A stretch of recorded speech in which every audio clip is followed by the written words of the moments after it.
We're in the Infinity Cove studio again today, shooting this fantastic Michelotti-designed Triumph TR4 from 1964.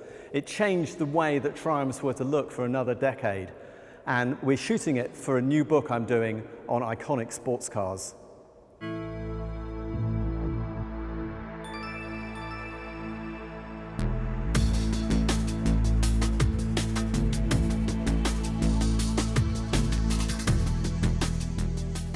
We're shooting some of the most iconic cars ever built. I wanted to explain some of the choices and decisions you have to make to shoot great car images. The faster you make these, the more time you'll have to shoot, so planning a schedule is an important part of your day. If you only have one angle to shoot of the car, the most descriptive is the front three-quarter view. This will show off the side and the front, but there's more than one way of composing a front three-quarter shot in your viewfinder. We're used to looking at cars from 6 feet off the ground at head height, so one of the best things to make your shot look interesting is to change your angle of view. Go higher or lower. Use a tall studio stand like this one, or maybe go right down on the ground and put the camera on a gorilla pod or a beanbag to get that low angle. Now you've got your height, think about how you want your images to look and take a virtual snapshot of that image in your memory. Try to match your virtual image to the one in camera by switching lenses from wide to telephoto and shifting your position from more front to more side on. So by leaving the car close to the white, it lights the wheels. If we moved it further in the back, those wheels would go dark. To show the shape as true as possible, use a long telephoto lens of 135mm or more, as this will compress the perspective and flatten the image, giving you straight lines.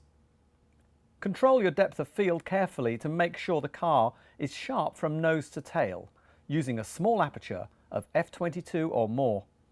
Shoot a few more frames and zoom in to check. If you want to shoot a more dramatic image, switch to a wide-angle lens of less than 40mm and move in closer. But don't go too close, as the car may end up looking distorted. You could also tilt the camera to give your car a diagonal line across the viewfinder. For this studio shoot with the Triumph TR4, I'm using the brand new Canon EOS 5 DSR. It has an incredible 50 megapixel chip and it's ideal for studio photography. A 280 meg TIFF file is delivered when you shoot in RAW, and that's usually more than enough for most projects. Today, we're using constant tungsten lighting, as it's the most flexible, allowing not only a full range of pan, tilt and swing movements, but adjustment from flood to spot. You can use HMI or daylight balance version of this lighting, or LED, but the LED can lack a range of focus. Start with the lights set to spot and move them around the studio walls and ceiling to light each panel in turn. A standard setup would see a light on the back wall, one reflecting into a side wall to light the front grille, and two down the side, with maybe another in the ceiling to light the windscreen.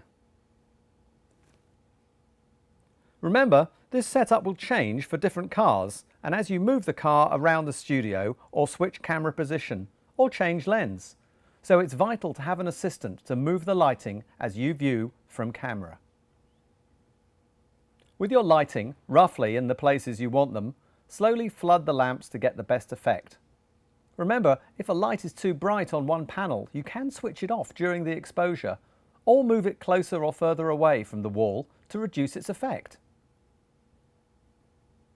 Once you have the lighting set up for the front three-quarter, it's often a good idea to flip the car around and shoot a rear three-quarter view too, as it's likely to be similar and you won't have to change much.